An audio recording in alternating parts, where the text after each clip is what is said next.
our ambassador, co-ambassador, and search family who give me this platform and to organize such a great session with such an amazing personality. I want to give my intro. I'm pursuing BTech in Artificial Intelligence from GH Raisoni College of Engineering, and I'm hosting this session. And we have with us Mr. Hiram Kulkarni, sir. He's an amazing personality, Director of ICT Development and Strategy, CC Finland. We really welcome you, sir. Thank you, Bhargavi. Great having you. Thanks for calling me. I want to give some information about Hiram, sir.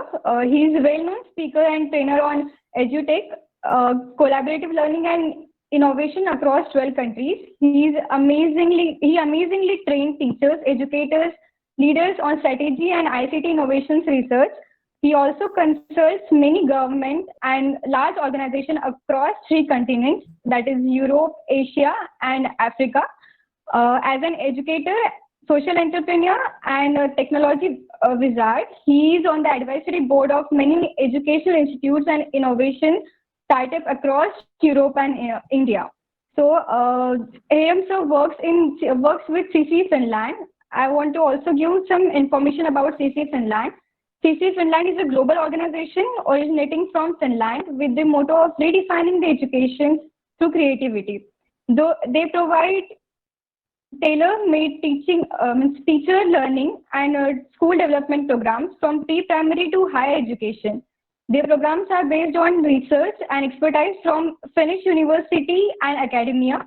They provide insight into the Finnish education system through educational tools and students camp, by which the participants understand how creativity is blended well within the Finnish classroom and curriculum, if I'm not wrong, sir. Along with CC Finland, he operates in Ministry of External Affairs with a number of countries, including America, Australia, and Asia, Nigeria, with their collaborators and network. Then Team CC Finland have already served customers and educators more than in 35 countries. This is their greatest achievement till date, and I'm glad to know that you are helping this much amount of people. And I would like to now hand over the session to you, sir. Then there will be question and answer session at the end of this session. So I request you all to post your questions in chat box, and I will be noting down during the session, and will pass it to sir when it needed. So, sir, I request you to please continue. Sure. Thanks, Bhargavi. I really appreciate that you have invited me here to speak with all the youths here. And I would like to thank your organization, Search, and at the same time, all the ambassadors and all the officials here who are present here at this occasion. Today, actually, even though I was been told to discuss about, or in fact, to give a speech, but I don't want that because you are amazing. All youth are here, and it will be my let's say it will be my big offense if I don't hear the voice of the youth. So let's quickly. I would like to convert this entire so-called speech to a two-way conversation. But I understand that we all can't speak at the same time, but I will give you opportunity to participate in this webinar here. So what I want every one of you to open a mobile phone browser, or you can open any of your PC browser, and I will quickly give you one of the link here so that you can check here from the link. Please visit www.menti.com. I will share you the link in this presentation, and I will share my screen just in a second. Yes.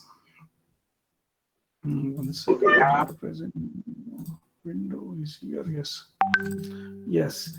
Can you see my window right now? Can you see my screen? Here you will be able to see, and in the screen on the top you can see there is a website called menti.com. I will also copy this in the chat window so that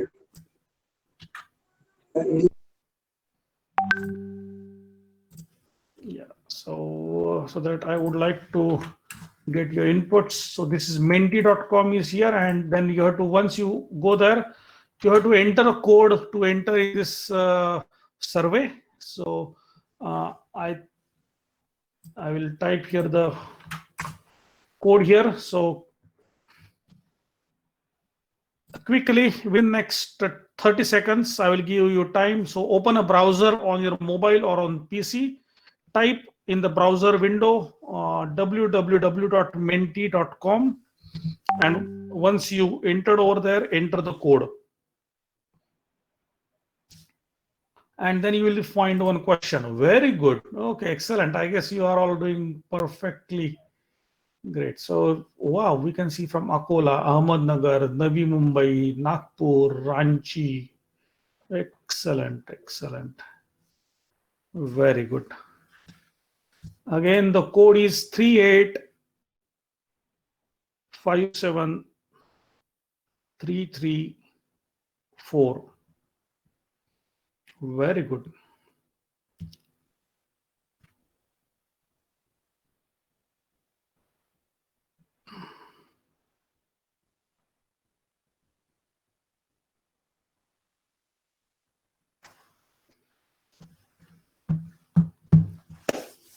Good one. Excellent. So we have already 25 participants, and now you can see that, okay, more and more participants are from Nagpur area. That's why Nagpur is getting bigger and bigger. Very good. And Mumbai as well. Super. Thanks for all the participants for joining. So I can now understand the geographical spread of all the participants who are here. So Bhargavi, again, thanks for my introduction. And as Thank you so Bhargavi much, sir. mentioned, जिस तरह से Bhargavi ने कहा गया है, आज मैं आपको the contribution or the future contribution of youths in the Indian education इस बारे में बात करूंगा. So I will speak in English and Hindi. मेरी हिंदी इतनी अच्छी नहीं है, so I will stick to mainly to the English. But बीच बीच में मैं हिंदी पे बात कर सकता हूँ. You are more than free to ask me any question in Hindi, English or Marathi. I can speak all three languages fluently. So you can ask me any question. So that's the part. If I go take your voice and take your opinion on this part. So the next question here you can find here is that, just go to the next slide on the same window. Can you set my expectations from the future Indian education? Right now, I'm sure that most of you are aware that India is going through a major change of education policy. National Education Policy 2020 has already been accepted at the ministerial level, so at the center, and now it is now getting rolled. Now it's our time to contribute to it. So just give some important expectations that you have from the future Indian education. So okay, I can see that hard and smart work. Okay, good one. Okay, youth saying about hard and smart work, I'm really impressed. Thank you very much for this part. So practical study. And by the way, please don't hesitate to say about anything. Okay, my expectation is to get a good job. It is a very valid thing. So perfectly fine. So what are your expectations? So more practical knowledge and negligence to rote learning. Very good. Perfect. All-round development with equal concentration on academics, sports, and extracurriculars. Superb. Very, very well. Very well. Yeah. Please go ahead. We have still good amount of time here left. So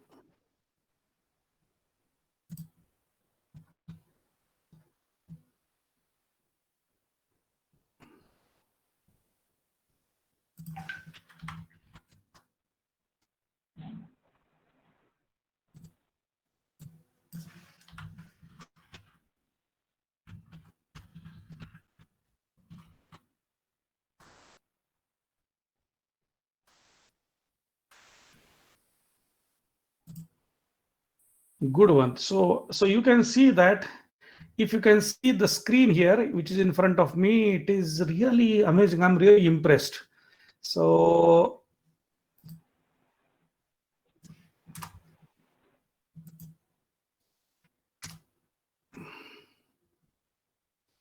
I can see that it should rather be focused on to the efforts of the students taken than to the treasure of the marks. Very good. Okay. And second, more research papers. Very good. The education policy induces the critical thinking in syllabus. So many expectations are more researchers will be there in our country. Very good. Very well said. Very good. Super. So I'm sure that I guess you are looking forward to this policy, and this policy is getting introduced after now more than 34 years. So first policy was there in earlier policy was there previous to this was in 1986. So if you calculate from 1986 to 2020, it covers almost 34 years. So almost 34 साल पहले हमारी इसके पहली जो policy थी Indian education policy, उसके national education policy roll out हुई थी. उसके बाद उसमें 1992 में एक रिवीजन हुआ था. There was one revision in 1992, and since then we are following that. In between, in 2009, there was a major important step was taken inside the Indian education model. Anyone know that? If you can open a chat window on our Google Meet and tell me what was there in 2009 within India. What was that? In 2009, we had something there. You type in the comment. What was there happened in 2009? Exactly, Right to Education Act. Very good. Girish Bante, he's saying that has given an answer. And thanks, Girish. Thanks, Manasi, for all the comments. Atharva is there. Ravindranath Savaniji is there. Rajnil Kulthe is there. Super. Yes, right to education. So that was also an important part. And along with right to education, there was one more important concept which was been introduced was a CCE, continuous comprehensive evaluation. That was also been presented by the ministry as a long-term part, and there was an important policy step. Instead of measuring the students' marks, how we can be able to help them to develop their strength, that was also been the important step of that policy. But do you know what is the current fate of that policy? क्या हो रहा है उसके बारे में? CC के बारे में या राइट टू एजुकेशन के बारे में किसी कुछ मालूम है, किसे बोलना है? You can unmute your microphone, and if you know anything about it, please go ahead and speak about it. I'm coming to this point intentionally so that you will understand why I am talking about the past policies. पिछले policy के बारे में मैं क्यों बोल रहा हूं? Because there is a reason for that. Yes, about what? So answer is that जो 2009 में right to education ये act आया था, अभी भी है वो, और एट द सेम टाइम उसके साथ एक important policy framework आया था, उसका नाम है continuous comprehensive evaluation, जिसके माध्यम से यू कांट हिटेन, और उसमें पास फेल क्राइटेरिया नहीं था. उसके अलावा at the same time instead of giving pass fail you have to support the students who are struggling. और उसका जो इवैल्यूएशन था, उसका असेसमेंट था, वो काफी होलिस्टिक ऐसा इस तरह से प्रपोज किया था. अगर आप में से किसी को उसके बारे में कुछ मालूम है तो प्लीज बोल दीजिए कि what is the current status of that. अभी उसके बारे में स्टेटस क्या है उसका? अभी वो चल रहा है, बंद पड़ गया है, ये नई पॉलिसी की वजह से वो क्या हो रहा है? किसी को कुछ मालूम है? So if you know, that would be great. If you don't know, you can just say yes, I don't know. So evaluate every aspect of child during their present at the school. Grading system was a drawback. Okay, good one. Manasi Chakur says that okay, grading system was a drawback. Education up to 8th standard. No. Actually, it was not the point here. Let me give you the important part, and that's what is the let's say central point of my talk. So current status of the right to education is the act is there. इसका मतलब वो कायदा जो बना है वो अभी भी है, वो इम्पोर्टेंट कानून है, लेकिन उसके साथ जो एक आरटी फ्रेमवर्क जिसे बोलते हैं, उस फ्रेमवर्क के अंदर जो इंपॉर्टेंट पार्ट था कंटिन्यूअस कॉम्प्रिहेंसिव इवैल्यूएशन, उसके बारे में अभी लोगों को कुछ भी मालूम नहीं है. We had more than now 11 years that RT framework is in place, लेकिन किसी को भी कुछ भी मालूम नहीं है. उसमें गवर्नमेंट को भी क्या करना है मालूम नहीं है, एट द सेम टाइम जो टीचर्स है उन्हें भी कुछ मालूम नहीं है, and eight the same time leave apart the students, वो छोड़ ही दो. तो इसका मतलब क्या है, why I am telling you all this things? सिर्फ अच्छा पॉलिसी बनाना, इससे आप एजुकेशन में कुछ चेंज नहीं कर सकते. Just by making a very beautiful policy, good document, presentable power point, you can't create a good education system. उसके लिए आपको ग्राउंड लेवल पे इंप्लीमेंटेशन करना पड़ता है, और इंप्लीमेंटेशन करने के लिए वो गवर्नमेंट ने जो बोला हुआ है वो लोग मानते नहीं हैं. Let me tell you very simple thing. People don't follow the government, people follow the people. अगर हमें बताने वाली कुछ एक एजुकेशन की कुछ यंत्रणा है तो उससे हम नहीं सीखेंगे. अगर मुझे कोई टीचर ने बताया, मुझे कोई मेरे दोस्त ने बताया, मुझे अगर किसने मेरे भाई ने बताया, मेरी माताजी ने बताया, तो मैं उस ह्यूमन टच को समझता हूं. उसी तरह से किस गवर्नमेंट ने पॉलिसी तैयार की और वो पॉलिसी सबको बोल दी कि आज से ये पॉलिसी है, चालू कर दो काम करना, ऐसे इस तरह से पॉलिसी इंप्लीमेंट नहीं होती है. तब पॉलिसी तभी इंप्लीमेंट होती है जब सामान्य जनता, वेयर कॉमन मैन अंडरस्टैंड कि मेरा इस पॉलिसी में कंट्रीब्यूशन क्या है, मैं क्या करने वाला हूं, how I am going to implement this. तो जब तक ये कॉमन मैन, और एजुकेशन में कॉमन मैन कौन है, सबसे important unit of the education कौन है? Please type it in the comment. Who is the important unit, single unit of the education model? Yes, youth nahi, student, exactly, students. Perfect, very good. Thanks Manasi, thanks Sahil, thanks Kunal, Tech TH. Okay, good one. So what I can see here is that अगर student, अगर उसका central unit है, जिसे nucleus बोलते हैं पूरा education model का, अगर स्टूडेंट को ही ये पॉलिसी मालूम नहीं है तो ये bound to fail, this is bound to fail.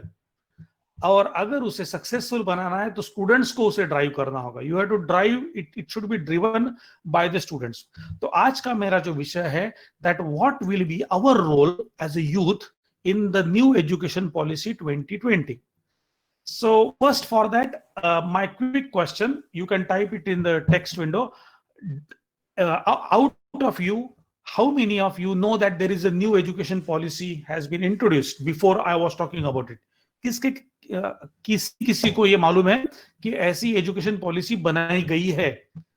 Yes, अथर्वम बोलता है कि उसे मालूम है. वाशनिका राठी बोलती है yes exactly, so I know. Okay, very good. So most of you know about this part. Now any one of you have read about the policy? Please say yes. आप बोल सकते हो कि yes, मैंने इसे पढ़ा है, इस पॉलिसी को पूरा पढ़ा है. Okay, some of it. Okay, some of it read. Very good. Pratik is saying no. Okay, good. So हमें उसके ऊपर कमेंट करने के लिए आपकी अपेक्षाएं बहुत है. I could read your all the expectations, but now you to convert that expectations to reality, you should be able to convey those expectations to the government. और जब तक गवर्नमेंट को ये हाथ में पता नहीं चलता है कि यूथ की अपेक्षा क्या है, तब तक गवर्नमेंट काहे का इंप्लीमेंट करेगी? Why should they implement and what they will implement? So it is our duty to clearly mention our expectations, and that should be with data and information. So आज के मेरे बोलने का पहला मुद्दा है कि जब हम गवर्नमेंट से कुछ एक्सपेक्टेशंस करते हैं कि मुझे ये चाहिए, तो उसे बताने के लिए हमारे पास ठोस डेटा है क्या? Do we have concrete data? Do we have concrete evidence कि why do we need this part? That's number one. Second important, उसके लिए आपको मालूम होना चाहिए कि पॉलिसी क्या है. So I will go in only 10 minutes. I will tell you what is the important state of the policy, and then we will go into details of the policy later on. That's number one. Second important part of this part, मैंने जो कहा कि 2009 में जो RT right to education act आया है, उसके साथ आरटी फ्रेमवर्क आया, वो as of today it is a failure. It is a failure at the grand level. वो पॉलिसी किस पक्ष ने लाई थी, उसका ऑपोजिट कौन था, इसका कुछ नहीं है. All including BJP, Congress, you take a party in India right now, all were responsible to make it a failure. और उससे ज्यादा फेल्यूर बनाने के लिए जो रिस्पॉन्सिबल था वो अपना यूथ था उसके लिए. Why is it so? Youth, इसका मतलब मैं स्टूडेंट के बारे में नहीं बोल रहा हूं. Why? Because it was such an amazing policy. It was important step, जिसके वजह से अगर वो हम करते तो 10 साल में इंडिया के बच्चे का जो थिंकिंग लेवल होता था, it could have enhance by more than 10 times. सिर्फ 10 साल में हमारे यहाँ के बच्चे थिंकिंग स्टाइल में अमेजिंग करते. इसका मतलब अभी अमेजिंग नहीं कर रहे, ऐसा मेरा कहना नहीं है. लेट मी टेल यू, मैं भी आपकी तरह ही एक सामान्य भारतीय हूं. I was in India till 2000, यानी कि 20 साल पहले मेरा इंडिया छूट गया. लेकिन मैं भी आपकी तरह सभी जो मेरे साथ अभी मेरे साथी है उसके तरह मैं भी एक स्टैंडर्ड मराठी मीडियम के स्कूल में पढ़ा हुआ हूं. मेरा पूरा जो एजुकेशन हुआ है वो पूरा मराठी मीडियम में हुआ है. एट द सेम टाइम मेरा जो पूरा स्कूलिंग के बाद का कॉलेज लेवल है, तभी मुझे इंग्लिश बोलना कुछ भी मालूम नहीं था, कुछ नहीं. So I was a very very standard student all together. उसके बाद then I went to the, first of all I was in Pune, then I was in a school called Numavi, नूतन मराठी विद्यालय, NMV जिसे बोलते हैं. उसके बाद मैं 11वीं 12वीं को, अच्छा कॉलेज था, SP कॉलेज, उसको एडमिशन मिला. उसके बाद then I joined the College of Engineering Pune, जिसे COEP बोलते हैं. So at that time I was in COEP. लेकिन मुझे एक बात है, just not to boast myself, I was in a quite top, let's say top 1% of the students. तो मैं बोर्ड में आया था, I was doing good in the academics. But still, when I came out of India and when I started working in international scenario, I used to work for Nokia. Nokia company is just next to me. I was heading Nokia as one of the unit. और तब at the same time जहां मैं बैठा हूं, तामपेरे university यहाँ की जो है, वहां मेरा जो मास्टर्स मैंने किया, तब मैं इंटरनेशनल स्टूडेंट्स के साथ जब मैं इंटरेक्ट करने लगा, even though I was among the top 1% of the Indian education model, actually I could understand one thing कि हमें थियोरेटिकली बहुत ही अच्छा मालूम है. We could be able to crack any exam. तो मेरे पास कोई थियरी एग्जाम आया तो मैं इमीडिएटली क्रैक करता था. अगर कुछ मैथमेटिक्स है, सिग्नल प्रोसेसिंग है, इंजीनियरिंग मैथमेटिक्स है, तो मैं इमीडिएटली करता था. बट मुझे अगर किसने बोला कि ये प्रैक्टिकल एग्जाम है, I request everyone to mute the microphone, क्योंकि मुझे थोड़ा डिस्टर्बेंस हो रहा है. कृष्णा तेलरांडे, कृष्णा जी, आप आपका माइक्रोफोन म्यूट कीजिए. Thank you. I request all of you, please mute your mic. No. Thank you. Yes. Yes, sir. You can continue. Thank you.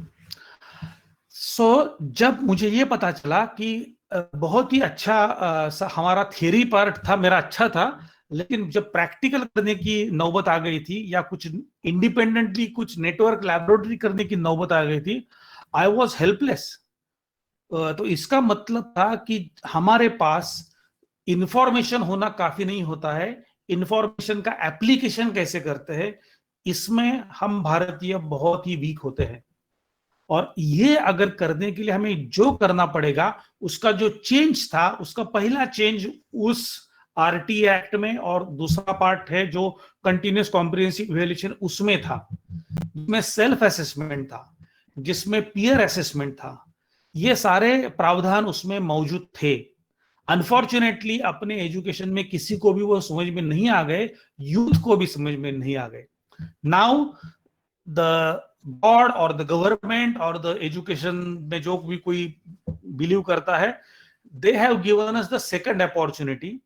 और ये सेकंड अपॉर्चुनिटी अभी नेशनल एजुकेशन पॉलिसी 2020 NEP 2020 के माध्यम से हमारे पास आई है। तो हमें एज ए यूथ अगर ये अपॉर्चुनिटी हमने गंवाई तो 10 साल हम फिर से पीछे जाएंगे। we can't expect that the future generations of India will be able to stand in competition with the greater people outside. अब एक नॉर्मली मुझे सवाल पूछा जाता है, अरे आप तो वहां जाके इतना अच्छा कर रहे हो, इंडिया के सारे सारे जो गूगल है, माइक्रोसॉफ्ट है, सिटी बैंक है, उसके सीईओ सारे इंडियन ही हैं, तो प्रॉब्लम क्या है? तो हमारी एजुकेशन में सभी अच्छा ही है। So let me tell you, people like me or Sundar Pichai or anyone, we have not come here because of the Indian education, but we have come in spite of the Indian education. Let me tell you again. तो मैं यहाँ Indian education की वजह से यहाँ नहीं आया हूँ, ये मेरा सुंदर पिचाई और सबका ही यही कहना है। We have come in spite of that. जब भारत के 98% ऑफ द स्टूडेंट्स 98% यहां आने की क्षमता रखेंगे या कहां भी जाने की क्षमता रखेंगे, हमारे 98% ऑफ द स्टूडेंट्स विश्व में कौन से भी स्टूडेंट्स से अच्छी तरह से कॉम्पीट करने की क्षमता नहीं रखेंगे, तब तक मैं बोलूंगा नहीं कि भारतीय एजुकेशन अच्छा है। Why I am telling you, the country which I am right now staying here, Finland में आप कौन से भी स्कूल में जाओ, ईस्ट वेस्ट नॉर्थ साउथ, हमारे यहाँ जितने सारे स्कूल है वही सारे के सारे अच्छे ही स्कूल है। We don't have a concept of a bad school, we don't have a concept of a private school. हमारे यहाँ प्राइवेट स्कूल ही नहीं है, सब जो है सरकारी स्कूल है, सब सरकारी टीचर्स है, सब ही जो लोग हैं वो सरकारी स्कूल में सीखते हैं। हमारे प्राइम मिनिस्टर का बेटा और मेरा बेटा एक ही स्कूल में एक ही क्लास में पढ़ता है। तो इसका मतलब क्या है, जब तक ये जो पूरा रिफॉर्म है वो बॉटम अप नहीं होगा, यानी कि सामान्य जनता उसे नहीं लेगी, तब तक उसका इंप्लीमेंटेशन अच्छा नहीं होगा। सो जब तक, मैं फिर से कहूंगा, जब तक हमारे भारत के 98% of the students were of the not the capability of competing with the any student in the world, I will not stop. तब तक मेरा काम अधूरा है, तब तक हेरम कुलकर्णी का काम, हमारे काउंसिल फॉर क्रिएटिव एजुकेशन का काम अधूरा है। हम भारत में भंडारा जिला में हमने काम किया है, शायद भार्गवी जी के जो पिताजी है उनके साथ ही हमने काम किया है। बहुत ही बढ़िया वो काम कर रहे हैं वहां भंडारा में। सक्षम नाम का एक प्रोजेक्ट है, it's a very amazing project. Unfortunately उसके बाद because of the change in the leadership, they are doing it, Saksham schools are doing it, but they are not doing it the full pledge. But that project has amazing potential of how you can build the skills within the students at early age. बहुत ही young age में skills होना अच्छा important होता है, not कि मुझे ABCD मालूम है, मुझे इंग्लिश बोलना आता है, ये बिल्कुल ये कुछ भी इंपॉर्टेंट नहीं है। You can learn that any time in your life, but लेकिन आपके पास एक बहुत ही अच्छा हुनर है, कला है, स्किल है, कौशल्य है, तब आपको पता चलता है कि आपकी पोटेंशियल क्या है। और ये आइडेंटिफाई करने का जो प्रयास था वो एक सक्षम की वजह से हुआ था। That was a amazing project and still it should be continued in my opinion. So I guess now I will go through this. Yes, exactly. So Atharva Kapse saying that people of young generation is leaving India because they need percentage, not the skill they have. Yes, Atharva, you are right actually. The percentage is one thing that we will talk about. That's also the important aspect of this policy. This policy had made the marks irrelevant. ये नई policy है, उसके वजह से हमारा 10th और 12th का mark जो होगा वो इररिलेवेंट हो जाएगा। उसके अलावा आपको जो स्ट्रक्चर जो बनाया है इस पॉलिसी की वजह से, so I will go through briefly about that structure और उसके बाद हम बात करेंगे उसके बारे में। अगर आपको इस पॉलिसी के बारे में मालूम नहीं है तो अभी ये अपॉर्चुनिटी है कि हमें ये पॉलिसी के बारे में मालूम होना ही होना चाहिए। We should not leave this policy to the fate. Just hold on here.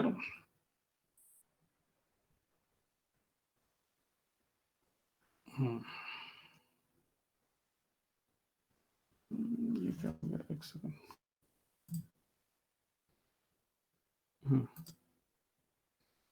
Okay, now I will share my screen again here.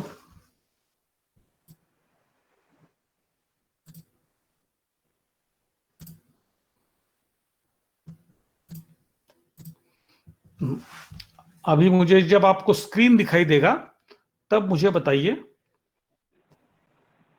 मुझे बोला गया है कि आप हिंदी और इंग्लिश में बोलिए, so that's why I'm switching the languages in between. Just let Yes, me sir, know it's- once yeah. you start. Yes, It's visible. very good.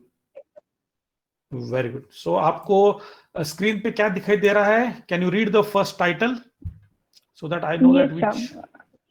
It's transforming curricular and pedagogical pedagogical structure. structure. Very good, very good. Okay, Pedagogical perfect.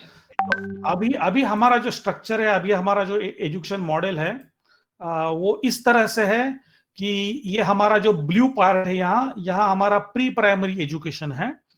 हम kindergarten या pre school nursery जो बोलते हैं वो इस left side के blue में है। उसके बाद हमारा एज 6 से लेके 16 तक, ग्रेड 1 to 10 यानी कि पहली कक्षा से 10वीं तक हम जाते हैं। और उसके साथ 2 साल का हमारा हाई स्कूल होता है, जिसे बोलते हैं, जो हमें जूनियर कॉलेज बोलते हैं कोई लोग, तो 11वीं और 12वीं होती है। और उसके बाद हम बैचलर डिग्री को जाते हैं, या कुछ हमें किसी बीकॉम करना है, एमकॉम करना या बीएससी करनी है, बीए करना है, इंजीनियरिंग करना है, तो उसके आगे जाता है। तो ये हम मेनली स्कूल एजुकेशन के बारे में बात कर रहे हैं। अभी नए एकेडमिक स्ट्रक्चर के हिसाब से, because of the new education policy, this will drastically change. उसका जो पहला चेंज है वो यहां है। अभी जो अर्ली चाइल्डहुड एजुकेशन है, या जिसे प्री प्राइमरी एजुकेशन बोलते हैं, वो गवर्नमेंट में मिनिस्ट्री ऑफ एजुकेशन के अंडर नहीं था, वो अभी मिनिस्ट्री ऑफ एजुकेशन के अंडर आ जाएगा। और उसके साथ ही ग्रेड 1 और 2 यानी कि कक्षा 1 और 2 उसके साथ इंटीग्रेट हो जाएगी। तो शायद ये आपके लिए इंपॉर्टेंट ज्यादा नहीं है, क्योंकि आप उस एज से पास हो गए हैं। लेकिन उसके बाद जो आए हैं तो तो उसके बाद 3 साल होंगे, यानी कि कक्षा 3 से 5 तक या एज 8 से 11 तक, उसे बोला जाएगा प्रिपरेटरी स्टेज, पहला बोला जाएगा फाउंडेशनल स्टेज। इंपॉर्टेंट पार्ट है, ये नई पॉलिसी बोलती है कि फाउंडेशन स्टेज में बुक्स बिल्कुल नहीं यूज करना है। इसका मतलब है आपको गेम्स के माध्यम से, खेल के माध्यम से, एक्टिविटीज के माध्यम से आपको एक्सप्लोरेशन करना है, आपको नए नए भाषाएं सीखनी है। You have to learn mathematics through games, activities. There are plenty of activities you can play through games. We can play right now as well. We can play many games right now, like that. But I will not waste time. तो मैं जो महत्वपूर्ण मुद्दा है उसके ऊपर आ जाऊंगा। जो मेरे साथ जो भंडारा से है उन्हें मालूम है कि how do I conduct my workshop को। जब मैं वर्कशॉप लेता हूं तो मैं कभी शान नहीं बैठता हूं, लोगों को काम को लगाता हूं। So we keep on playing different games.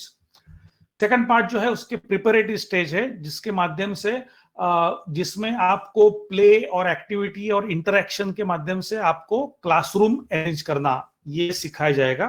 उसके बाद ग्रेड 6 to 8 जो है, इसका मतलब ये यानी कि आपको जो कक्षा 6 से लेके 8 तक, उसमें आपको मिडिल स्टेज होगा। और उसमें आपको science, mathematics, arts, social sciences और ह्यूमैनिटीज, इसका इंटीग्रेटेड लर्निंग हो जाएगा। एक्सपीरियंस के माध्यम से ये कैसे सीखा जाएगा उसके ऊपर कंसंट्रेशन होगा। और सबसे इंपॉर्टेंट ये 4 साल है। अभी जो हमारा ग्रेड 10वीं की जो एक बोर्ड एग्जाम होती है वो मोर और लेस इररिलेवेंट हो जाएगी, यानी कि वो होगी, लेकिन इतना जो अभी वो इंपॉर्टेंस है कि 10वीं के बाद आर्ट्स, कॉमर्स, साइंस को जाने के लिए मुझे 10वीं का इंपॉर्टेंट होता है, वो चला जाएगा। उसके अलावा miss on the contrary, grade 9, 10, 11, 12 ये 4 कक्षा है इकट्ठा हो जाएगी। It will be in continuous. और उसमें भी आपको अलग अलग सब्जेक्ट्स आप ले सकते हैं।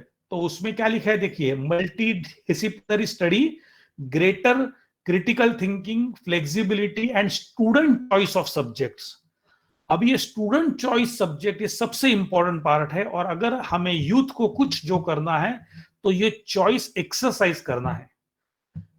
स्वतंत्रता जब मिलती है, आज सभी को बहुत बहुत इंडिपेंडेंस डे की शुभकामनाएं। आज जिस वजह से हम इकट्ठा हुए हैं उसके लिए स्वतंत्र, उसका इंडिपेंडेंस, ये इसकी शुभकामनाएं सबके लिए मेरे तरफ से है। लेकिन जब तक हमें पता नहीं चलता है स्वतंत्रता क्या है, तब तक हम उसका उपयोग भी नहीं कर सकते।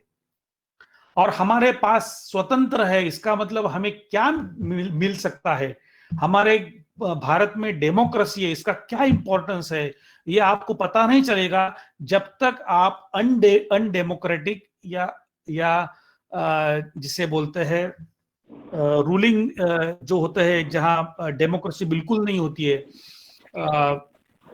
वहां जब आप जाते हैं तब आपको पता चलता है कि डेमोक्रेसी का इंपॉर्टेंस क्या है। वैसे ही अभी आपके पास वो चॉइस नहीं है, अभी आपके पास ये चॉइस आएगा तब आपको पता चलना चाहिए कि ये चॉइस एक्सरसाइज करना है। This is one of the important part of the youth. इसका मतलब क्या है, आपको जब ग्रेड 8 में जब आप होंगे, उसके बाद ग्रेड 9 में जाओगे, तो आपके पास विशाल ऐसा ऑप्शन होगा कि you can select mathematics with history. अगर आपको मैथमेटिक्स नहीं अच्छा लगता है, no problem, you can take soft mathematics या basic mathematics.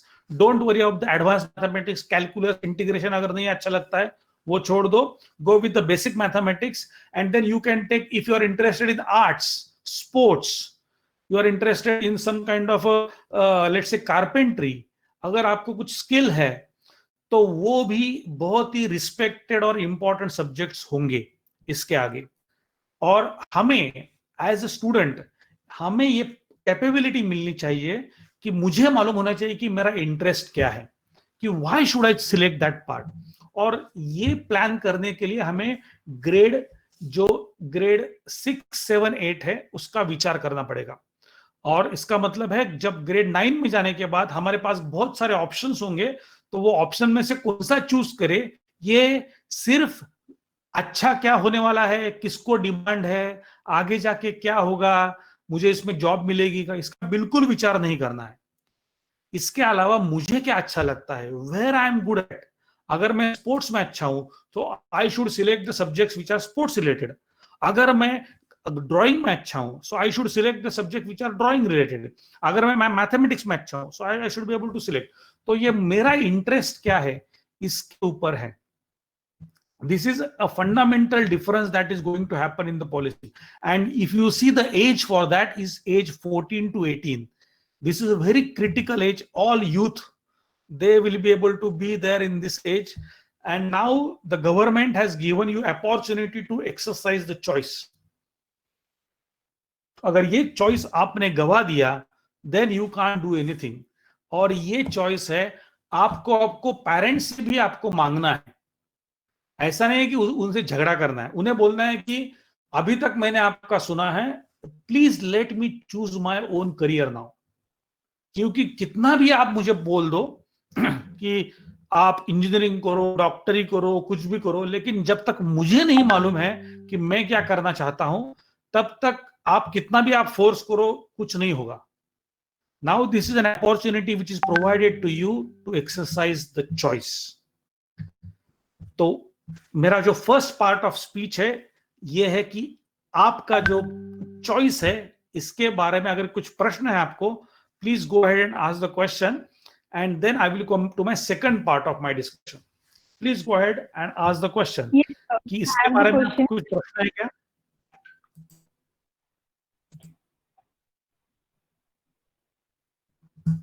Yes, we have the question from Gauri Bonde. She's saying that what about 2021 SSC or HSC board exams? What will be their structure? Good question.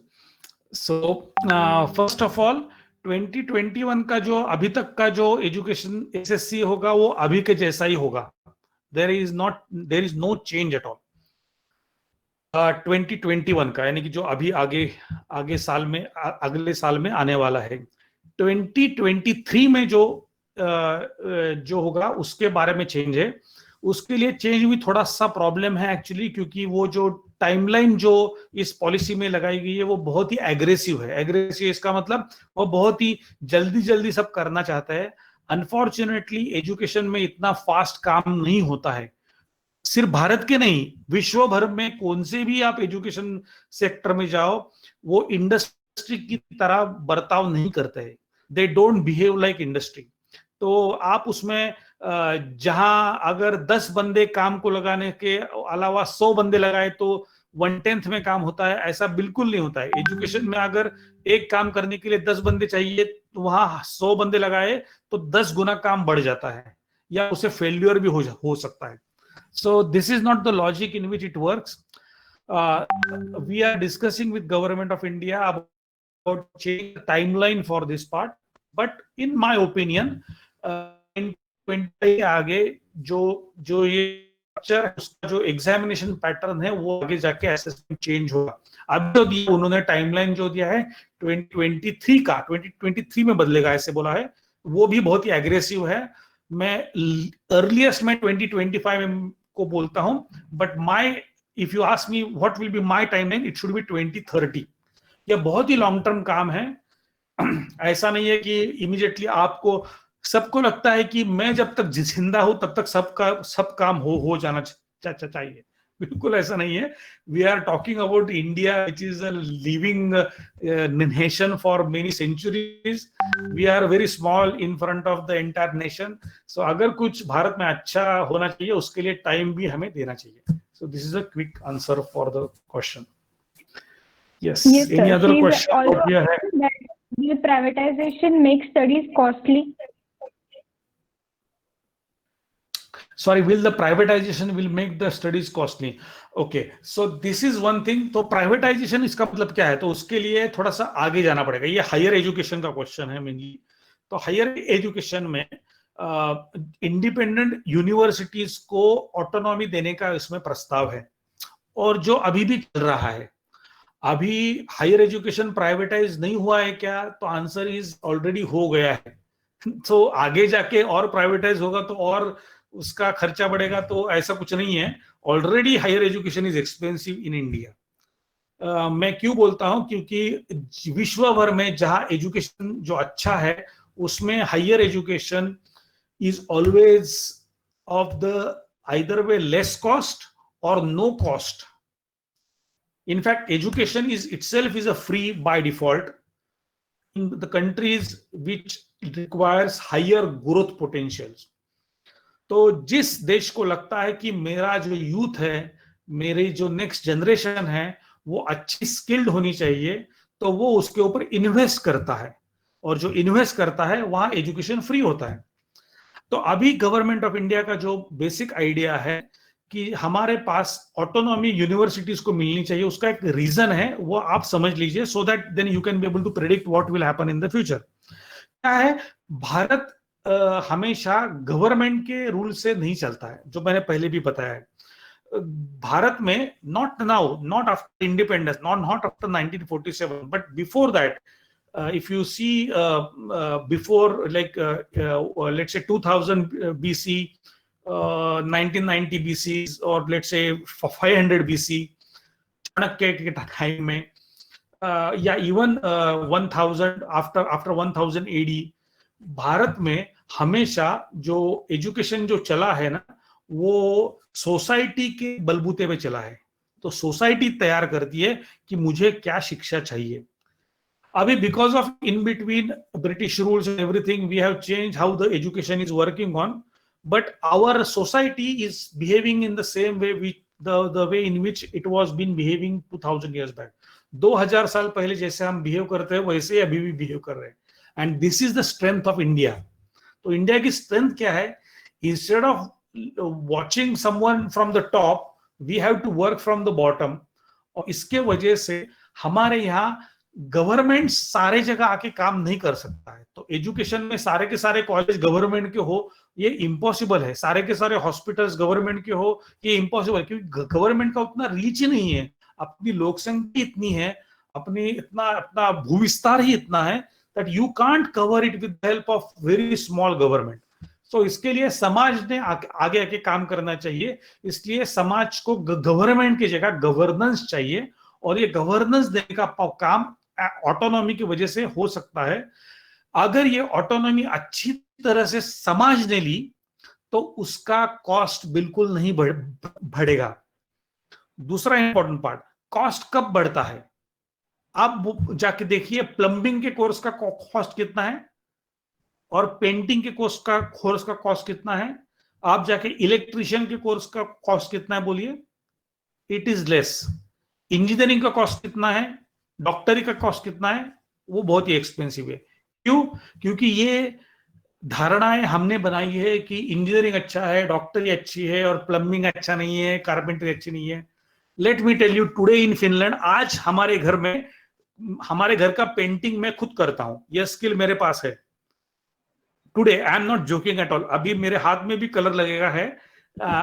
मेरा घर का painting मैं खुद करता हूं क्योंकि हमारे यहाँ पेंटर मिलता ही नहीं है और इतना वो एक्सपेंसिव होता है. It is one of the most expensive job that you can get. हमारे यहाँ प्लम्बर जो होता है ना, उसकी सैलरी इंजीनियर से दुगना होती है. It's a 2 times. और वो छोड़ दीजिए, फिनलैंड का छोड़ दीजिए, भारत में भी आजकल अच्छे प्लम्बर, कारपेंटर और अच्छे इलेक्ट्रिशियन मिलते ही नहीं है. You go to the cities and you have to wait for 1 week to call one plumber. तो ये आज की परिस्थिति है क्योंकि हमारे हैंड्स ऑन स्किल्स का ये नहीं है. तो जब तक हमारा, तो ये चॉइस इंपॉर्टेंट है यार. अभी now you got the point यार. तो ये जो मैं चॉइस बोल रहा हूं, ये एक बार चॉइस जब मिल जाएगा आपको F4 में, इसमें आपको आपका पैशन क्या है, आपकी इंटरेस्ट क्या है, इसमें आपको अच्छा अभ्यास करना पड़ेगा. अगर ये आपने अच्छी तरह से किया है, डेफिनेटली आप किसी भी सेक्शन में जाओ, आप जब पैशन के साथ काम करोगे तभी आपको कौन सा भी जॉब सिंपल लगेगा. And you will work like anything, you will earn like anything in the world. मैं खुद का एग्जांपल बताऊं. मैं पेशे से जो, in fact by qualification I am an electrical engineer, but I have worked always in the field of telecommunication. लेकिन telecommunication के बाद मेरा जो पैशन है एजुकेशन, उसमें मैं जब चला गया, now I am in the field of education. I don't have any connection with the telecom और इन द इलेक्ट्रिकल्स. तब जब ये पैशन मिल जाता है ना, तो अपने आप बाकी का सब कुछ, जॉब, पैसा, इज्जत, सब कुछ आ जाती है. सो ये पैशन मुझे मिलने के लिए बहुत टाइम लगा, लेकिन आपके पास अभी अपॉर्चुनिटी है. आपके पास अगर चॉइस है, so you should choose your passion very diligently. This is very important part. I hope that I answered your question. Okay, Yes, so sir. there is a Atharva asking a question. Yes. Yes, sir. First, take that last question. Sir, it is from Pratham. He is content head of our search family. He is asking that for most of the government jobs, PCM is must. This is the main reason why parents ask students to opt for maths. How will this problem be solved? Exactly. तो first of all government jobs के लिए PCM भी है. ये थोड़ा मुझे पता नहीं चल रहा है. I am not getting this part. ऐसा नहीं है. गवर्नमेंट जॉब जो होते हैं उसमें मेडिसिन में जाना है तो पीसीबी इंपॉर्टेंट है वगैरह से. तो यही स्ट्रक्चर बदलने के लिए ये नई पॉलिसी आई है. सो ये जब नई पॉलिसी जब भी कभी इंप्लीमेंट होगी, अभी मुझे मालूम नहीं कि आपका एज क्या है या आप जिसके लिए पूछ रहे हैं उसके लिए, ये किसका लिए, बट लेकिन ये जब पॉलिसी इंप्लीमेंट हो, sorry, he is 18. Okay, so I guess you will be just out of this policy. लेकिन जब हायर एजुकेशन में जाओगे then you will get enter into this policy after some time. तो ये जो स्ट्रक्चर है, जो जिसमें मैंने अभी बताया कि ग्रेड 9 से लेके ग्रेड 12 तक आपको इंटीग्रेटेड मल्टी सब्जेक्ट्स आप ले सकते हैं. कौन सा भी सब्जेक्ट्स आप कर सकते हैं. उसमें कॉमर्स, साइंस, आर्ट्स ऐसी बाउंड्रीज बिल्कुल नहीं होगी. ये जो सारा है उसका यूज अब जब होगा तो उसके बारे में ये पीसीएमबी का जो कॉन्सेप्ट है वो पूरा चला जाएगा. That's what expected. लेकिन उसमें क्या होगा फिर, जब आपको जो एंट्रेंस एग्जामिनेशन होगी वो भी इंटीग्रेटेड ही होगी. और ये जो सारे पहले सब्जेक्ट्स है वो आपको स्किल्स बढ़ाने के लिए ज्यादा उपयोगी होंगे. सो दैट ऐसा नहीं हो जाएगा कि आपने कुछ सीखा और वो पूरा का पूरा बस्ते में चला गया, यानी कि फॉर एग्जांपल आपने PMB लिया और बाद में आप डॉक्टरी को गए, इसका मतलब मैथमेटिक्स का बिल्कुल ही यूज नहीं है, ऐसा बिल्कुल नहीं होता। सो बट सेम थिंग, कौन सा सब्जेक्ट आपको चाहिए उसके हिसाब से क्या आप सिलेक्ट कर सकते हैं, इसके ऊपर वो हो जाएगा। तो पेरेंट्स जो प्रेशर करते हैं जॉब की वजह से करते हैं, वही शिफ्ट चेंज करने के लिए आगे जाके आपको ये सोचना चाहिए। Let me tell you also one more important part actually, how many of you think that 20 साल के बाद, जब आप लेट से आप 18 साल के, आप अभी सब ऑलमोस्ट सब 15 to 20 साल के, 10 साल के बाद कौन से जॉब्स होंगे? Please type it down, let's see how it works. कौन कौन से जॉब्स होंगे after 10 years only? which jobs will be there, which jobs will be in demand? Now why I'm asking you this question, 2005 में मैंने ये प्रश्न पूछा था कि 2020 में कौन से जॉब्स होंगे। जब 2005 में मैंने जब जॉब बोले थे तो किसने भी मुझे नहीं बताया था कि there will be a job called as a social media manager. 2005 में एक ने भी मुझे बंदे ने नहीं बताया था कि there will be job for search engine optimisation. None, किसने भी मुझे बताया नहीं था। लेकिन आज जॉब्स है ना, वो जॉब्स है और वो बहुत ही हाई पेइंग जॉब्स है। सोशल मीडिया मैनेज करना ये बहुत ही हाई पेइंग जॉब्स है। Advertisements industry, online advertisements, YouTuber. मुझे अगर कोई 2005 बोला कि मैं यूट्यूबर बनना चाहता हूं तो उसमें क्या होगा? Right now YouTuber are the one of the most multimillionaires in the world. तो इसलिए अभी मुझे बताइए और 10 साल के बाद कौन से जॉब्स होंगे? You type it down.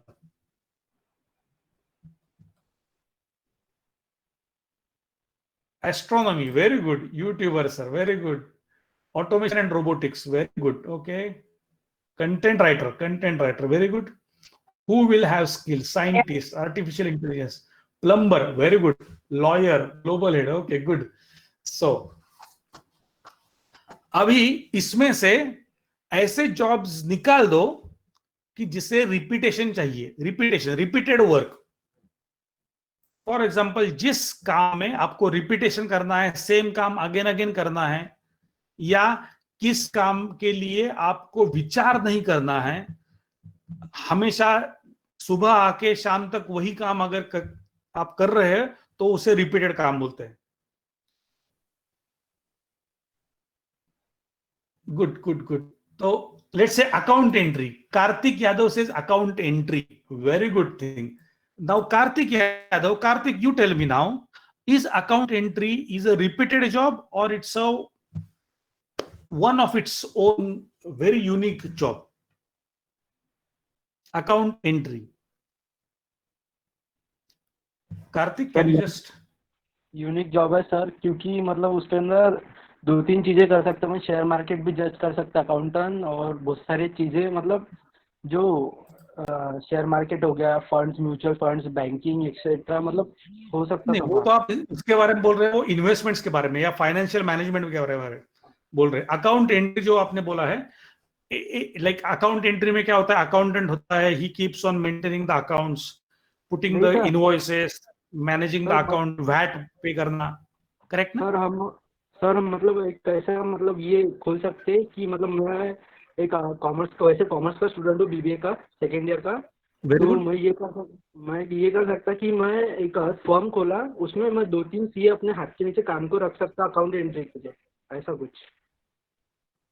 नहीं, वो ठीक है, लेकिन मैं फिर से मैं बोलता हूँ, अकाउंटेंट नाम का अभी जो जॉब है अपना, जो बुक कीपर बोलते हैं, जैसे अकाउंटेंट बोलते हैं, ऐसा जॉब 10 साल के बाद रहेगा या नहीं, इसके लिए आपको क्या कहना है? सर 10 साल के बाद ऑफकोर्स रहेगा, क्योंकि मतलब थोड़ा एडवांस हो जाएंगे उसमें। और क्या हो जाएगा एडवांस? मतलब टेक्नोलॉजी, कंप्यूटर्स वगैरह जैसे आ रहे कि अभी तो डाटा एंट्री बहुत इजी हो गई है अकाउंटिंग की। एग्जैक्टली बहुत ज़्यादा इजी हो गई है, मेरे को भी पता है। तो और ज़्यादा कुछ एडवांस होगा कि मतलब टैली वैली जो रहेगा वो इजी हो जाएगा थोड़ा करने में। Software correct, exactly. So you hit the point now. तो जो जॉब करने के लिए 10 साल पहले अगर 2000 में मुझे किसने पूछा था कि अकाउंटेंट का जॉब का क्या वैल्यू है या सीए का क्या वैल्यू है, तो वो एकदम टॉप पे था. आज मुझे किसी ने बोला कि अकाउंटेंट का जॉब का क्या वैल्यू है, मेरे खुद के 4 कंपनीज है, लेकिन 4 कंपनीज में मिलके मैं हमारा सिर्फ एक ही अकाउंटेंट है. और वो भी एक अकाउंटेंट जो है ना, वो भी हम इस तरह से यूज करते हैं, सिर्फ उसे महीने में 3 दिन ही काम करना पड़ता है, बाकी सब कुछ ऑटोमेटेड है. रिसीट जब आती है तो उसका फोटो निकल, we take a photo of that, it automatically goes in back end, it takes the entry to VAT, यानी वैल्यू एडेड टैक्स, जहां भारत में जिसे जीएसटी बोलते हैं, वो ऑटोमेटिकली पे हो जाता है. ऑटोमेटिकली उसका ये होता है, हमें कुछ नहीं करना पड़ता है. जब हमें सिर्फ महीने में एक बार जो कुछ डॉक्यूमेंट सबमिट करना पड़ता है, उसके लिए सिर्फ 1 घंटे का काम करना पड़ता है. जो पहले पूरे महीने का काम था, आज वो सिर्फ 1 दिन का काम बन गया है. तो इसका मतलब जो रिपीटेड काम है, वो रिपीटेड काम जाके आपको ज्यादा दिमाग का काम लगे उसमें लगेगा. तो इसका मतलब सीए की वैल्यू कम नहीं हो जाएगी, लेकिन सीए का काम बदल जाएगा. सीए का जो काम अभी एक फर्म का एक काम करता है, वो 10 फर्म का काम इकट्ठा करेगा. And he will be a consultant only. तो मेरा कहना क्या है, हाँ बोलिए कार्तिक जी, बोलिए. और उसकी वैल्यू आगे भी जाके उतनी रहेंगी और अभी भी जितनी है उतनी रहेंगी, सेम वैल्यू में कोई फर्क नहीं गिरेगा शायद, आई थिंक सो, सीए की वैल्यू में. हाँ नहीं, लेकिन जो मैं कह रहा हूँ, उसका जो वैल्यू क्रिएशन है उसका बढ़ेगा या नहीं? हेलो सर, वैल्यू क्रिएशन अपने आप बढ़ जाएगा, क्योंकि आगे जाके मतलब बहुत सारी अपॉर्चुनिटी रहेंगी कि लोगों को. नहीं, लेकिन आज जो एक सीए है, अगर एक कंपनी में एक सीए लगता है, लेट से एक कंपनी है, बहुत बड़ी कंपनी है, उसमें 10 सीए लगते हैं, तो आगे जाके 10 सीए लगेंगे या एक सीए लगेगा? Sir, sorry to interrupt. Hello, We have Pooja here. She want to answer it. Yes, please. Actually, sir, what he said about accounting, actually it will take, artificial intelligence will take over it. Why? Because we Exactly. have a system of taking data sets and we artificial intelligence predict it. So what Karthik Yadav said about accounting, that it will have a major impact. I don't think people will get jobs in accounting. They have to learn machine learning and they have to write an algorithm. Everything will change, and on that basis there will be more accuracy, and that's how people will lose job in accounting. But there is a chance if people learn machine learning and artificial intelligence, then they will get more chances in the job. Like future is, we are changing, we are already dependent on artificial intelligence. The job places will also change.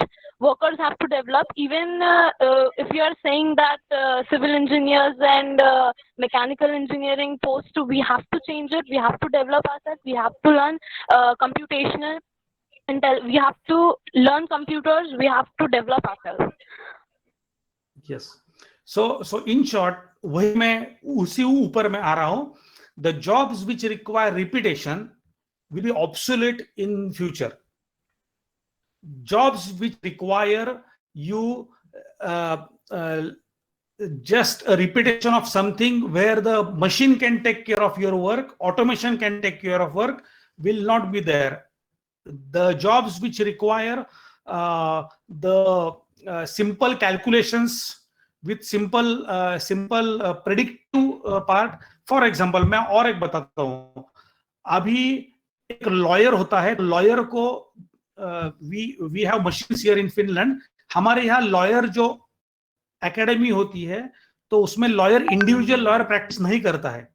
तो वो क्या करता है, हमारे यहाँ कौन सा भी एक्ट है, हमसे ज्यादा फास्ट मशीन लर्निंग की वजह से अगर वो केस बताई गई, तो उसके लिए पिछले 100 साल के पूरे रिकॉर्ड्स कंप्यूटर छानबीन करके उसके अलग अलग केस स्टडीज बनाता है.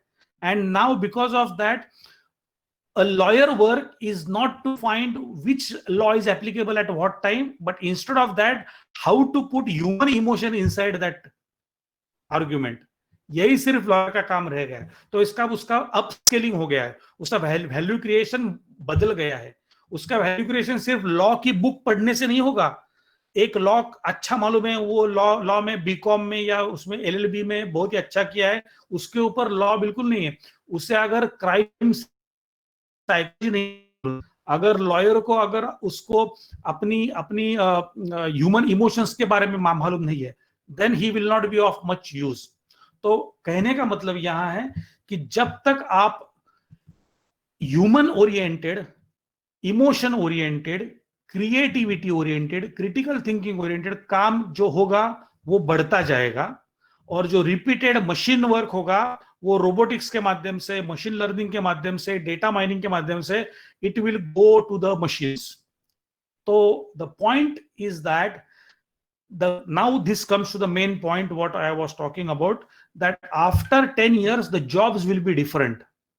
What we are seeing as a major demanding jobs now, they will not be there after 10 years, and the new jobs will emerge. Do we have our current PCMBs called of model will be sufficient for that future jobs? Is it sufficient? उसके लिए काफी हो जाएगा क्या वो? Answer is definitely no. So then what is important? So हमारे education model में, हमारे एजुकेशन की जो प्रोसेस है उसमें हमें क्रिएटिविटी, इमोशंस, एम्पथी, लर्निंग, खुद को लर्निंग टू लर्न, ये अप्रोच, ये लाना इंपॉर्टेंट है। और ये न्यू एजुकेशन पॉलिसी उसके बारे में बात करती है। और जब तक हम यूथ इस न्यू एजुकेशन पॉलिसी को अपनाएंगे नहीं, जब तक हम करेंगे नहीं, तब तक ये पॉलिसी सक्सेसफुल भी नहीं हो पाएगी। और ये सक्सेसफुल नहीं हो पाई, then we will again go 10 years back. So this is important message that I would like to give you to all of you, and this is the important aspect that we should all think of this part. इसके बारे में council for creative education हमारी जो संस्था है वो अलग अलग माध्यम से काम करती है।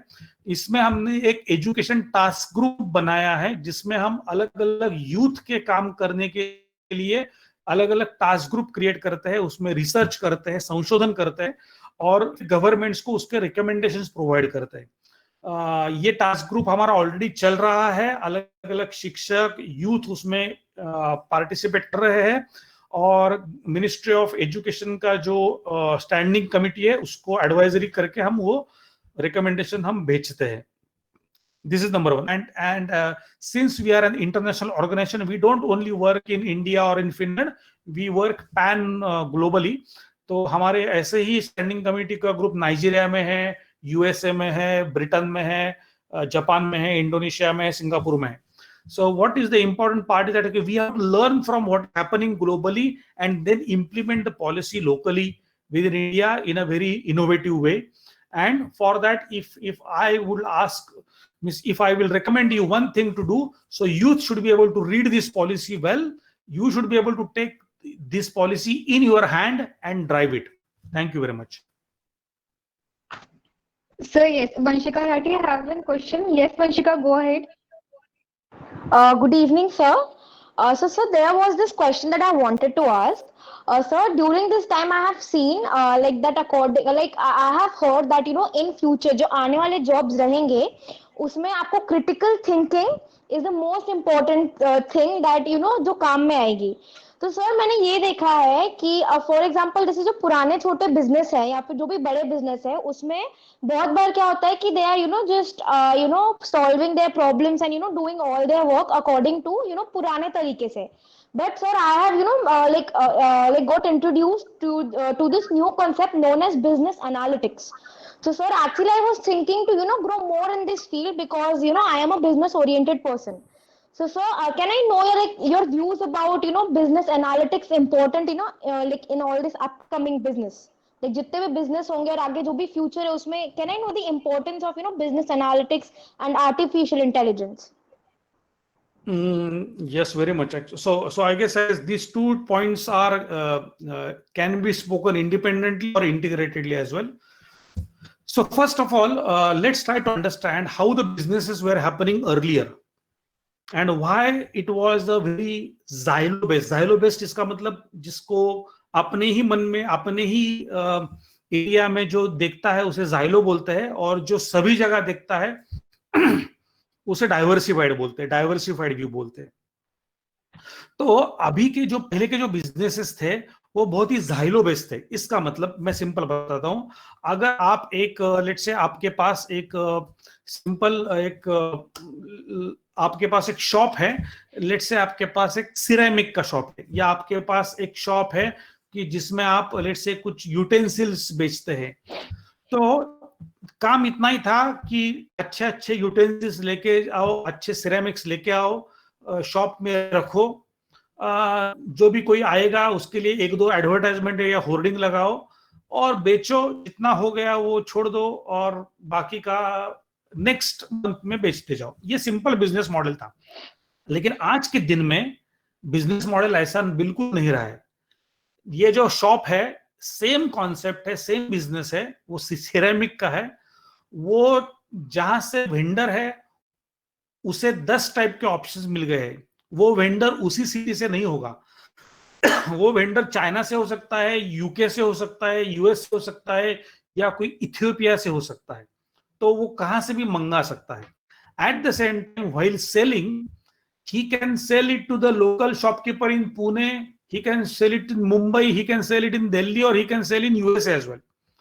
तो इसका मतलब जो उसका जो जाइलो हो गया है वो छोड़ के now one person can sell because of the technology, internet and all other facilities, social media. You can go and you can sell anywhere. So market is global. There is no limit to the market. So मैं यहां बैठ के Nigeria में भी काम कर सकता हूं। मैं अभी आपके यहाँ आके जहां मैं इतने सारे सिटीज देख रहा हूं वहां भी मैं बोल रहा हूं। So the point here is that the nature of business has changed. So business change करने का जो तरीका है उसके लिए आपको you should have a good data with you. तो वो डेटा का एनालिसिस करना is a business analytics in short. So what is the next demand, what is the next requirement, what kind of trend is happening in the business। तो मेरे business की requirements आगे जाके change कैसी होगी, मेरे कस्टमर का बिहेवियर कैसा चेंज होगा, how they are going to pay, their paying capacity कितनी है। फॉर एग्जांपल अभी बिकॉज ऑफ कोविड-19 jobs are getting lost, so what is the paying capacity. So business analytics tells that okay what will be paying capacity for my product. This is a very important information. और जब तक आपको data mining करके you can't have the good amount of data capabilities, जिसे big data भी बोलते हैं, आगे जाके उसके बारे में हम बात करेंगे। So all this things are very important points to consider while creating a strategy for the future business. और उसके लिए हेल्प करने के लिए business analytics is a very fundamental important feature, और let's say is a quality that any business should have. तो हमारे business में बिजनेस एनालिस्ट होते हैं जो काम करते हैं, जो हमें बताते हैं कि आगे जाके क्या होगा, पीछे क्या हो रहा है, और हमारा कस्टमर बिहेवियर किस तरह से चेंज हो रहा है। So this is my point, or this is my comment on this part about the business analytics. Now coming back to artificial intelligence. Now artificial intelligence has its own role. जिस तरह से मैंने कहा कि जो रिपीटेड जॉब्स है वो artificial intelligence के वजह से, और the data which is repeated in the previous history can be combined together to create the data points. इसके लिए आर्टिफिशियल इंटेलिजेंस का बाय डिफॉल्ट यूज होगा और वो आगे जाके बढ़ने वाला है। और उसमें हम ऐसे नहीं कह सकते हैं कि नहीं ये आगे नहीं बढ़ना चाहिए, इसके वजह से जॉब चले जाएंगे। ऐसा नहीं है, जॉब्स चले नहीं जाएंगे, नए जॉब जनरेट होंगे। इंटरनेट आने की वजह से जॉब्स कम नहीं हुए, जॉब बढ़े ही है। कंप्यूटर्स आने की वजह से जॉब बढ़े ही है। जब रेफ्रिजरेटर जब मशीन्स नहीं थे तब जॉब्स कितने थे, और मशीन्स आने के बाद कितने जॉब्स बढ़ गए, यही आप एनालिसिस करो, यही जाके आगे भी होगा। हाँ, द लॉन्ग टर्म जॉब का प्रोफाइल बढ़ता जाएगा। जो मैंने उसे वैल्यू क्रिएशन ऐसे शब्द यूज किया है कि सेम अकाउंटेंट के जॉब होगा क्या, तो उसका वैल्यू क्रिएशन बढ़ेगा। सेम काम रिपीटेड काम करने के लिए 10 लोग जो लगेंगे, उसके लगा एक लोग लगेंगे उसके लिए, लेकिन बाकी के 9 लोग अलग अलग नए अच्छे जॉब पे लग जाएंगे। This is what the part. तो artificial intelligence is the need for the future. It will be there and we have to cope with that. and we have to work with that, and we have to make the best use of that. और businesses में ये तो चाहिए ही चाहिए. There is no second thought about it. Good point. Yes, So sir, we have another question another question from Tejas that as students from India fly to European and American countries to acquire higher education, when do you think the people from these countries will fly to India to learn in our universities? मैं उसका honest answer चाहिए या भारतीय जय भारत के ऐसा answer चाहिए, ये मुझे बताया, so that I can make you happy. Depend on that. But if you ask me honest answer, it will happen only after we have some basic requirements. यानी कि कुछ करने के लिए, यानी कि कुछ मिलने के लिए कुछ खोना पड़ता है या कुछ करना पड़ता है एक्चुअली. वैसे ही इसका है. why students go out of India, उसका रीजन आप जान लो. एक तो पहला है कि वहां जॉब अपॉर्चुनिटीज, वहां जॉब ऐसे बिल्कुल नहीं है. Let me tell you the fact of the life. US में जाके आपको जितना सैलरी मिलेगा उससे ज्यादा सैलरी आपको भारत में मिलता है आजकल. दूसरा है, भारत में जितना गारंटेड जॉब मिलेगा उससे बहुत ही कम गारंटी का जॉब यूएस में मिलेगा. तीसरा पार्ट, यूएस में आपकी जो लाइफस्टाइल होगी वो यूएस के हिसाब से लोअर मिडिल क्लास होगी, और भारत में सेम जॉब पे अच्छी सैलरी पे आपकी salary same higher middle class में जाएगी. Why I'm telling you all this? Money is not the reason why which the students go out of India, or not for the jobs. There is a fundamental reason why the students go out of, is because of the varied opportunities, and they are getting appreciated for their work. तो इसका मतलब है कि अगर अभी जो point हुआ, मेरा बिजनेस एनालिटिक्स का अगर स्किल है तो मुझे बिजनेस एनालिटिक्स में जो डिग्री चाहिए वो उसका डायरेक्ट कनेक्शन वहां इंडस्ट्री के साथ है. यूएस में कई सारी बिजनेस एनालिसिस की जो डिग्रियां होती है उसका जो इंटर्नशिप होता है वो डायरेक्टली इंडस्ट्री में जाके आप माइक्रोसॉफ्ट, गूगल में जाके आप वो जाके डायरेक्ट एक्सपेरिमेंट कर सकते हैं. वहां जाके आपका इंटर्नशिप होता है, आप वहां उसमें जाके आपको आपकी पीएचडी की डिग्री कर सकते हो, आपको मास्टर्स का कुछ थीसिस प्लान कर सकते हो. तो those kind of things are very practical over there. दूसरा पार्ट है कि वहां की इंडस्ट्री और वहां की एकेडमिया, यूएस की और यहाँ फिनलैंड की भी. फॉर एग्जांपल अभी मेरा फिजिकली मैं जहां बैठा हूँ वो यूनिवर्सिटी है, और जस्ट 100 मीटर्स के ऊपर सारी इंडस्ट्री चालू होती है. So they are not only physically colocated, but they have also common research programmes. काफी सारे प्रोजेक्ट्स ऐसे होते हैं कि जो एक साथ मिलके काम करते हैं. हम इंडस्ट्री में काम करते हैं, इंडस्ट्री को एकेडमिया की जरूरत है, एकेडमिया को इंडस्ट्री की जरूरत है. ये है, इसके लिए जॉब्स अच्छे हैं. तो ये जब तक भारत में होगा नहीं, तब तक हमारे यहाँ की डिग्री की वैल्यू नहीं बढ़ेगी, और तब तक भारत के लोग भी भारत में नहीं रहेंगे, भारत के बाहर जाएंगे. ये जब हो जाएगा कि तो भारत के लोग भारत में रहेंगे और भारत के बाहर के लोग भी भारत में आ जाएंगे. This is the correct answer. So we have a question from Mansi. Yes, go. Sir, like I have a deep study like for subject related for pilot. So it was seen, I have noticed that in India we have 5 subjects for pilot, but in foreign there are 3 subjects, and the time duration is also less. So do you think this is also one of the reasons why people from India move to USA and foreign countries for the education system?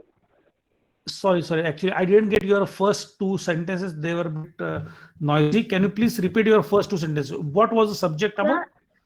Sir, it is like for the subject like for education for pilot, being a pilot. Pilot. Okay, pilot means the flight pilot. Yeah, sir. So, Okay. sir, I have a deep study for that subject. So what I noticed that in India there are 5 subjects for getting educated for pilot, but in foreign there are 3. And the time duration is also less. So do you think this is one of the reasons why like students from India move to foreign? No, okay. Because first of all, I don't know the intricacies of the studies of the being pilot. So I'm not from that field, so I can't comment about the length of the subjects versus the duration and the content of the subjects. So I don't have any comment on that part. So I will not be able to comment on the specific part, but no one will go only because there are less subjects are there, and if they go, then they are going to mistake themselves. To acquire a skill, you need a time, और जितना time आपको लगना चाहिए वो उतना लगना ही चाहिए. You should spend your time, you should invest your time. कोई जाके मुझे इंजीनियर 2 साल में कर दे तो मैं अच्छा इंजीनियर नहीं बन पाऊंगा. This is a fact. तो यानी कि आप ही खुद बोलते हो मुझे कि आप अगर एमबीबीएस डॉक्टर के पास जाएंगे तो वो बोला कि मैंने 3 महीने में एमबीबीएस पूरा किया है, और जो बाकी के लोग करते हैं उसके लिए 5-6 साल लगता है. बैचलर की एमबीबीएस की जो बैचलर डिग्री होती है उसके बाद मास्टर्स होती है, वो 6 साल लगती है. वो बोले कि 2 महीने की जगह मैंने 1 साल में पूरा किया है. तो आप किस डॉक्टर के पास जाओगे? तो मैं ऐसे पायलट में बिल्कुल नहीं बैठूंगा कोई जो सिर्फ कम, यानी कि मैं फ्लाइट अटेंडेंट से पूछूंगा, फ्लाइट जब बुक करोगे तो I will ask please tell me that whether he has done the 3 years of course or 5 years of course or 3 subjects or 5 subjects. It doesn't matter to on these parts. I guess the subject is very specific. I don't have the expertise in that area, but because of that I will not come to the conclusion कि कम subject से इसलिए लोग बाहर जाते हैं. That is a very difficult conclusion to make. So one more reason is that the students who had been educated from out of India, like from foreign, they are being given like more importance in India. When they return, they get job in quick way.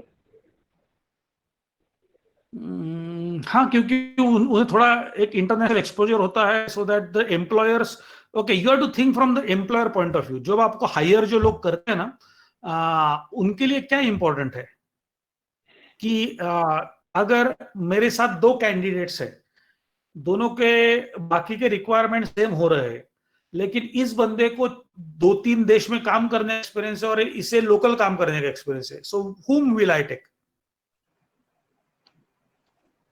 Obviously the person who has a greater exposure. So that is additional benefit always. तो ऐसा नहीं है कि but at the same time अगर मेरी requirement है coding करने की, if I need a good software engineer who can be able to code well, then I don't think that there is a benefit that I will get someone from only because he's from US I will take him. Never. I will check his coding skills, I will see his analytical skills, I will see his case study, business study skills, so that I can be able to whether he is of use to my business. Very simple. तो उसके लिए सिर्फ वो foreign return है इसलिए job ज्यादा मिलते हैं ऐसा नहीं है. So we should not challenge the intellect of the employer, to be specific. यानी कि please don't assume that the employer जो जॉब दे रहे हैं वो ऐसे ही कुछ एक टाइप के लोगों को फेवर करता है, ऐसे नहीं होता है. ये बिजनेस है, इसे जहां पैसा नहीं मिलता है तो लोगों को निकालना पड़ता है, पैसा मिलता है तो मिल बांट के खाना पड़ता है. So this is very cutthroat business. So people don't go just by कि ये अमेरिका से आया है, इसने अच्छा शर्ट पहना है, ये मेरा भाई भतीजा है, ऐसा कुछ नहीं होता है. So those days are really gone. So, sir, we have one question from Mansi. She is asking that, sir, would this policy not be a loss for students who have already passed out, or we have something for them as well? And what about students pursuing diploma? Good. Bharat में जब भी यानी कि कौन से भी देश में जब नया रिफॉर्म आता है तो उसके पहले जो लोग होते हैं उन्हें ऐसा हमेशा लगता है कि हमारे टाइप में ये होता तो अच्छा होता, ये मुझे लॉस हो गया. But that's how the things are happening. You can't do anything with this actually, and you should not be feeling sorry for that as well. उसके लिए दुख भी करना मतलब नहीं बनेगा. The reason because is that this is a evolution process. Okay, ऐसा नहीं है कि ये पॉलिसी बदल जाने से एकदम सब इमीडिएटली पूरा गोल्डन एज आ जाएगा, ऐसा बिल्कुल नहीं है. इनफैक्ट इस पॉलिसी के पहले 10 साल तक जो कोई बंदे इससे जाएंगे वो बहुत ही टर्बुलेंस के साथ जाएंगे. रिक्वायरमेंट्स चेंज होंगी, एग्जामिनेशन पैटर्न चेंज होंगे. ये सारा लॉस आपको नहीं हो, you did not face that, but they will face it. So उनको जो फायदा है उसके साथ उनको बहुत भी एक नुकसान भी है, that they have to go through the turbulence. So don't worry about that. अगर आपका मिस हो गया है तो बिल्कुल नहीं, आपने ऑलरेडी कुछ किया होगा. आप because you have to come the things as the things come.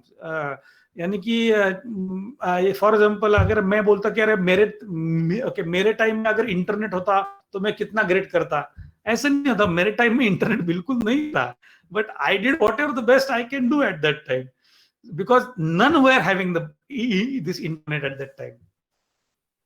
So I'm talking about the 1996 और 1994 के टाइम का मैं बात कर रहा हूँ. So तब मेरे पास इंटरनेट नहीं, तब मैं प्रोजेक्ट रिपोर्ट क्या बनाता. 1994 में अगर मेरे पास इंटरनेट होता तो that's bad that internet was not there. तो ऐसे दुख करने से कोई मतलब नहीं बनता है.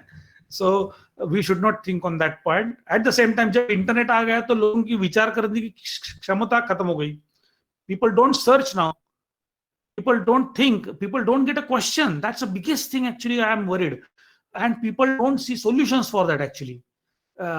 We were so fortunate कि हमारे साथ रेडीमेड आंसर नहीं थे. We were so fortunate that we have to explore the answer.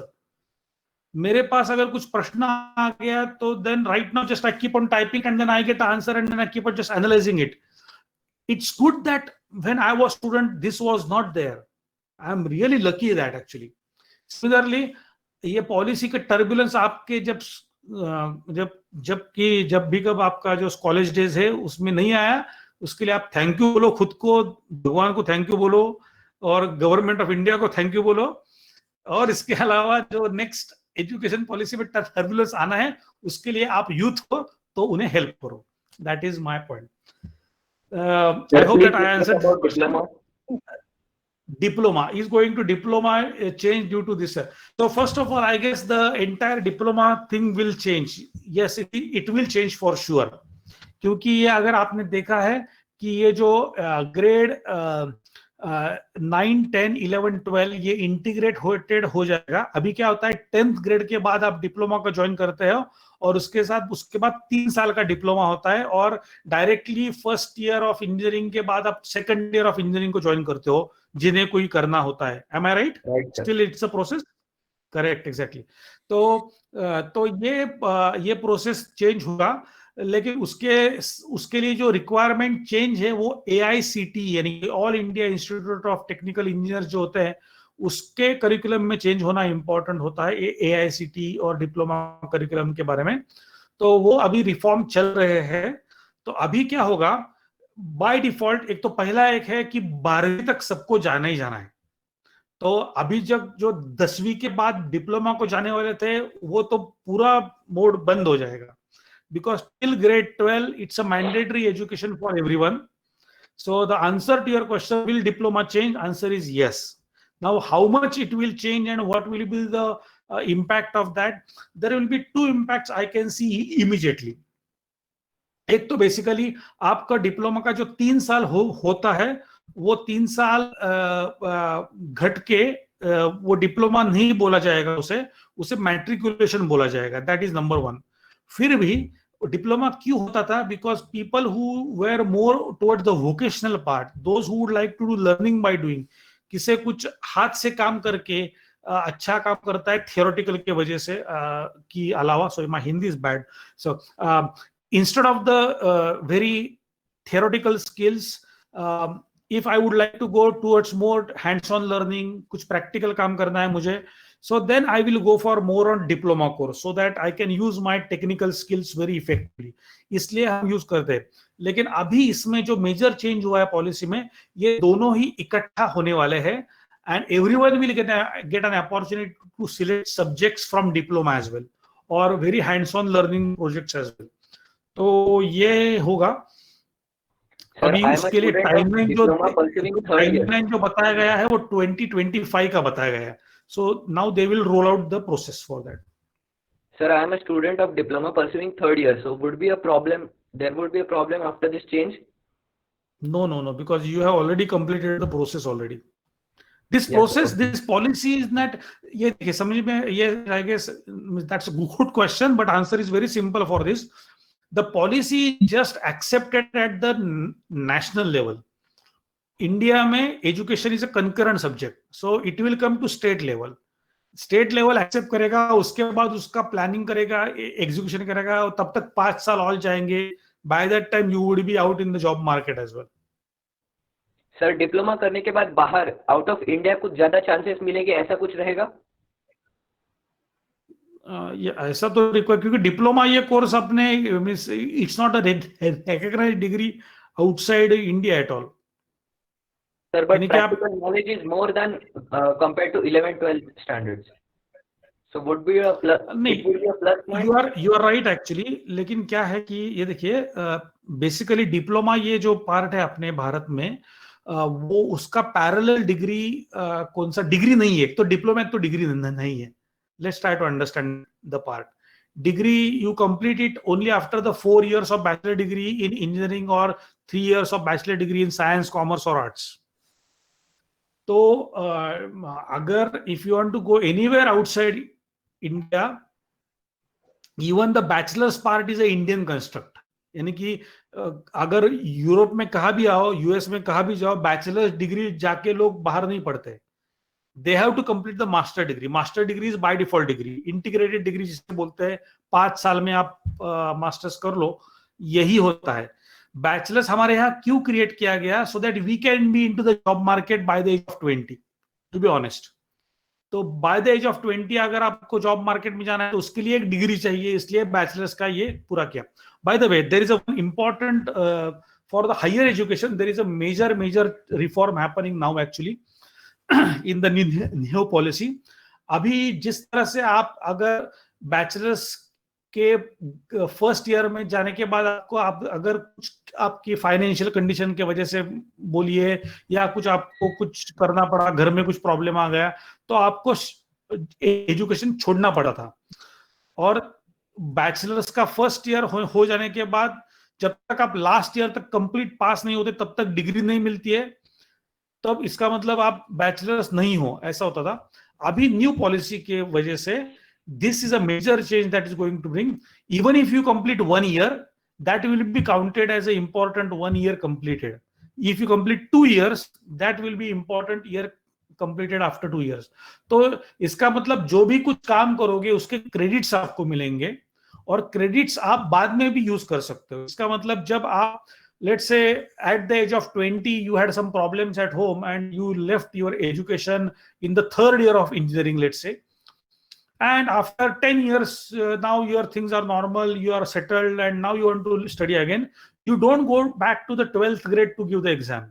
You will start from your 3rd year of engineering itself.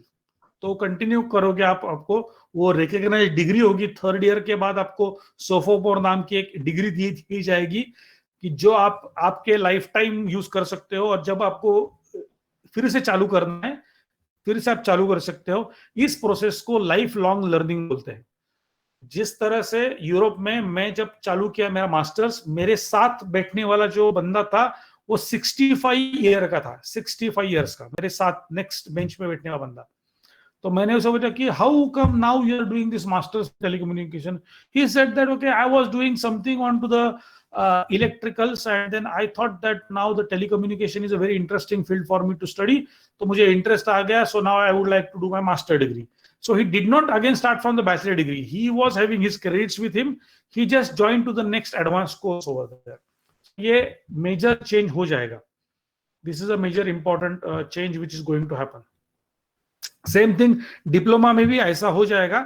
So they will cut short the diploma part and they will put the enhanced part. So your question was कि diploma करने के वजह से आपको आगे जाके job में कुछ मिलेगा क्या? आपके स्किल्स अच्छे होंगे तो मिलेगा, लेकिन डिप्लोमा है इसके वजह से आपको बाय डिफॉल्ट कुछ नहीं मिलेगा. क्योंकि क्या होता है, diploma is not a recognised degree outside India, to be honest and to be very clear. Have I answered your question? मैंने आपका क्वेश्चन का आंसर किया है? Yes, sir. Yes. Thank you, sir. He said that. Got Yes. it. Thank you. Yes. Sir, it's 9 already, and I just want Yes. to ask you last question.